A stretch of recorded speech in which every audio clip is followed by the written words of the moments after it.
What if I told you that some of the medications many older adults take every day, often for perfectly understandable reasons, may quietly affect memory and thinking over time? I know that statement alone can feel uncomfortable, and you might already be thinking, I've been on my medications for years, and no one ever warned me about this. Or, this sounds exaggerated. Those reactions are completely natural. My goal here is not to frighten you or make you doubt the care you've received, but to help you understand an important issue that deserves calm, clear discussion, especially after the age of 60. My name is Dr. Linda Harrison. I've been practicing medicine for 23 years, and for most of that time, I've worked closely with men and women in their 60s, 70s, and beyond. Over the years, I've had countless conversations with patients who came to me worried about memory lapses, confusion, difficulty concentrating, or a feeling that they were simply not as sharp as they used to be. Very often, these concerns were dismissed as normal aging. And while aging does change the brain, not every change should be brushed aside so easily. As we get older, the brain becomes more sensitive. It processes chemicals differently, it recovers more slowly from stress, and it responds in unique ways to substances that may have caused no noticeable problems earlier in life. This is why certain medications that seem harmless or even necessary can have a stronger impact on cognition in older adults. This doesn't mean those medications are bad, or that everyone who takes them will develop dementia. What it does mean is that the relationship between medications and brain health becomes more complex with age. I want to be very clear and reassuring here. Dementia is a complicated condition with many contributing factors, including genetics, overall health, and lifestyle. Medications are only one piece of that larger picture. However, research and long-term clinical observations have shown that some commonly used drugs may be associated with a faster decline in memory or thinking abilities in older adults, particularly when they are used over long periods or combined with other medications. This is something many people are never told, not because doctors are careless, but because medical knowledge continues to evolve. You may be wondering why this topic is so important right now. The reason is simple. After the age of 60, many people begin taking multiple medications at the same time. Each one may have been prescribed for a valid reason, yet their combined effects on the brain are not always obvious. I've seen patients who were active, independent, and mentally sharp begin to struggle with daily tasks, only to feel confused and discouraged when no clear explanation was offered. These experiences can be deeply upsetting, not just for patients, but also for spouses and adult children who notice the changes and worry silently. If you're watching this and thinking, I feel fine, that's good. Awareness is not about assuming something is wrong. It's about understanding potential risks before they become problems. And if you're thinking, I've noticed changes, but I don't know what's causing them, you are certainly not alone.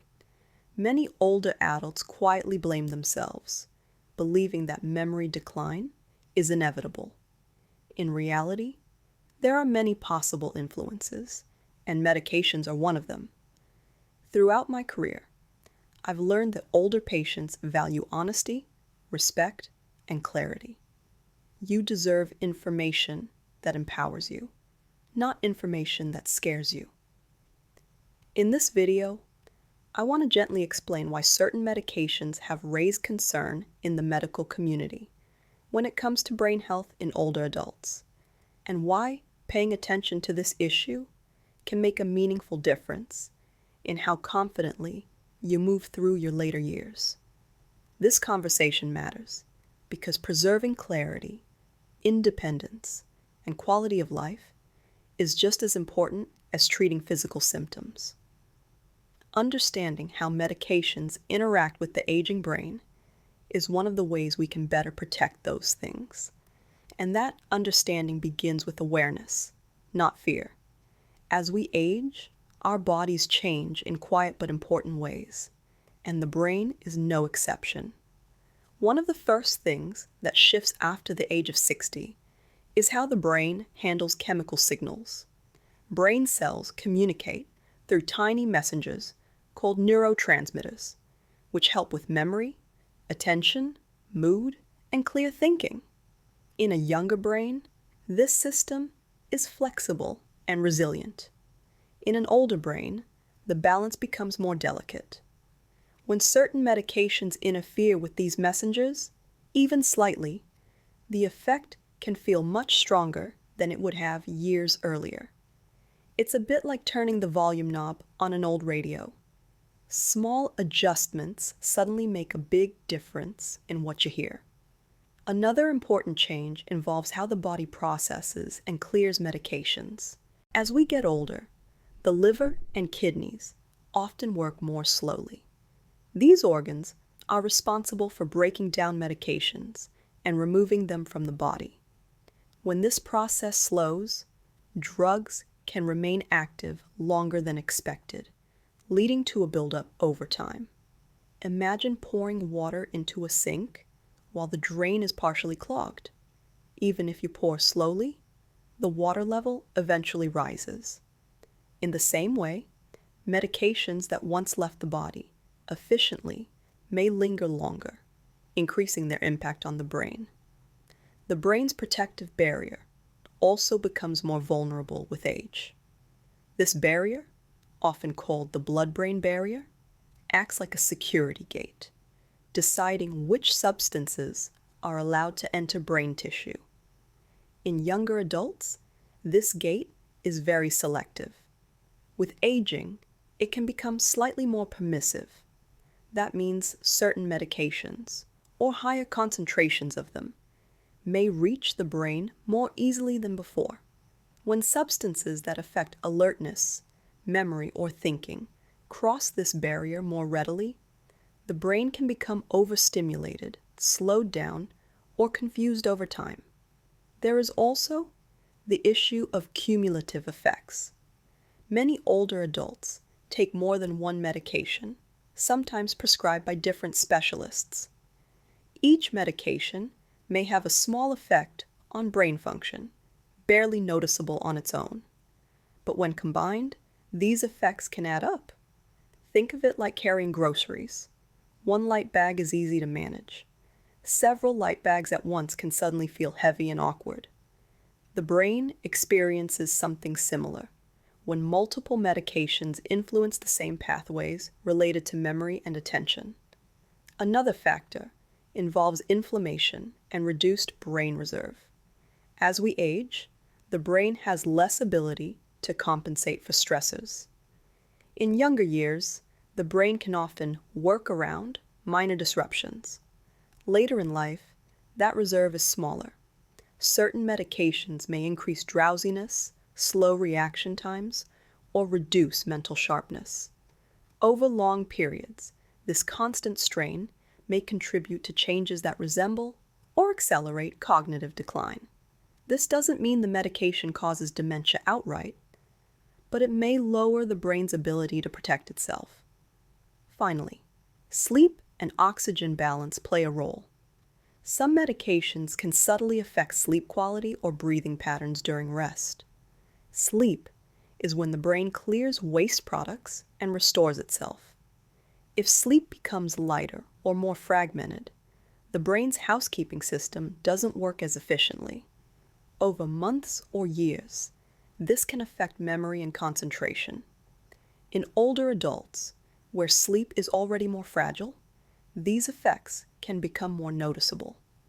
All of these changes happen gradually and often silently. That's why the connection between medications and cognitive decline can be difficult to recognize.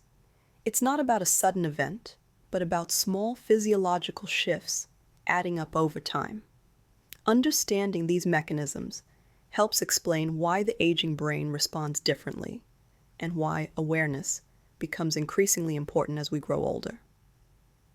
I remember a woman in her early 70s who came to see me because she felt something about herself had changed, even though she couldn't quite put it into words. She told me she had always been organized and independent, the kind of person who kept track of appointments in her head and managed the household without difficulty. Over the previous year, she had begun misplacing everyday items, losing her train of thought mid-sentence, and feeling mentally exhausted by simple decisions. What troubled her most was not the forgetfulness itself, but the sense that she was no longer fully herself. Her family noticed it too. They described her as more withdrawn, quieter, and less confident, even though she was physically stable and doing what she had been told to do for her health. When we talked in depth, she shared how these changes affected her daily life. Cooking, which had once been relaxing, became stressful because she worried about forgetting steps. Conversations with friends felt overwhelming, as if her mind could not keep up.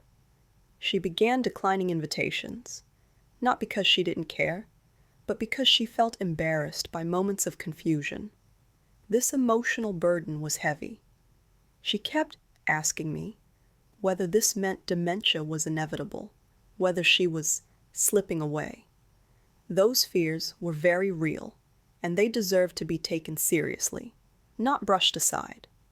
I also think of a man in his late 60s who was brought in by his wife, who was worried about subtle but persistent changes. He was still able to handle most tasks, but his reactions were slower. His focus seemed scattered, and he often appeared unusually drowsy during the day. He described it as feeling like his head was wrapped in fog. He wasn't frightened at first, just frustrated. He said, "I know something's off, but I don't know what." Over time, that frustration turned into self-doubt. He began questioning his abilities and withdrawing from activities he once enjoyed, like reading and social gatherings. In both of these situations, the emotional impact was just as important as the cognitive changes. Feeling less sharp can quietly erode confidence. People begin to doubt their independence, their judgment, even their identity. What these patients experienced fit closely with the physiological changes we discussed earlier. The aging brain's sensitivity, slower processing of medications, and reduced ability to compensate can show up as mental fatigue, confusion, or changes in behavior, long before anything dramatic appears on the surface. What's important to understand is that these changes did not happen overnight. They developed gradually, in ways that were easy to overlook at first. Many patients told me they initially blamed stress, poor sleep, or simply getting older. By the time they sought help, months or even years had passed. During that time, they had quietly adapted, often limiting their activities to cope, without realizing how much they were struggling. Despite the fear that often accompanies these experiences, there is also room for reassurance. I've seen how simply recognizing that these changes have understandable causes can lift an enormous emotional weight. When patients realize they are not imagining things and not alone, the sense of isolation begins to ease. Understanding that the brain is responding to cumulative stressors rather than suddenly failing can restore a sense of perspective and hope. These real-life experiences remind us that cognitive changes are not just clinical observations.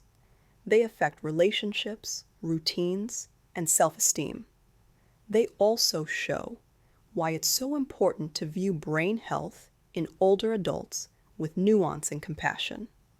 Awareness allows us to ask better questions and have more meaningful conversations, without jumping to conclusions or assuming the worst.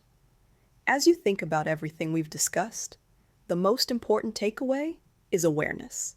Not alarm, not self-blame, and certainly not fear. Awareness simply means paying gentle attention to how you feel and how you function in your everyday life. Changes in memory, concentration, alertness, or mood don't always announce themselves loudly. Often, they appear quietly, as small shifts that are easy to excuse or ignore. Feeling more mentally tired than usual, struggling to focus during conversations, becoming unusually drowsy during the day, or losing confidence in tasks that once felt simple, are all experiences worth noticing, not judging. One common misunderstanding I want to address is the idea that any mental change automatically means dementia. That is not true. The brain is influenced by many factors, especially as we age. Medications, sleep quality, hydration, stress, and overall health all play a role. Another misunderstanding is the belief that if a medication was prescribed, it can never contribute to unwanted effects. In reality, medications can be both helpful and challenging at the same time. Benefits and risks exist together, and that balance can shift over the years as the body changes. It's also important to understand that noticing a possible connection between medications and cognitive changes does not mean something has gone wrong, or that someone has failed to take care of themselves. Many people feel hesitant to speak up, worried they might seem ungrateful for their care, or afraid of causing trouble. In my experience, thoughtful questions and honest conversations are a sign of responsible, engaged care, not distrust. Your healthcare providers are there to help you weigh benefits and risks as they apply to you now, not just as they did years ago. I want to be very clear and calm about one essential point. Medications and supplements should never be stopped or changed on your own. Sudden changes can be harmful, and decisions about medications must always be made with a qualified healthcare professional who understands your full medical picture. Awareness is not about taking action by yourself. It's about being informed enough to participate meaningfully in decisions about your health. As we grow older, the goal of medical care shifts in subtle but important ways. It's no longer just about treating a single symptom or condition. It's about preserving quality of life, mental clarity, independence, and dignity.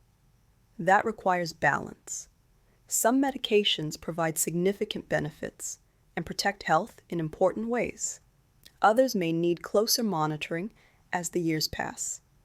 Both realities can exist at the same time without contradiction. If there's one message I want you to carry with you, it's this: you deserve care that evolves with you. Your brain, your body, and your life circumstances change over time, and medical care should reflect that. Paying attention, asking questions, and staying engaged are acts of self-respect, not worry. With understanding, patience, and professional guidance, it is possible to support brain health thoughtfully and safely. I hope this discussion leaves you feeling informed rather than anxious, supported rather than alone. Your health journey does not end at 60. It continues with new priorities and new opportunities for care. I'm Dr. Linda Harrison, and my wish is for you to feel empowered, respected, and confident as you look after your long-term health.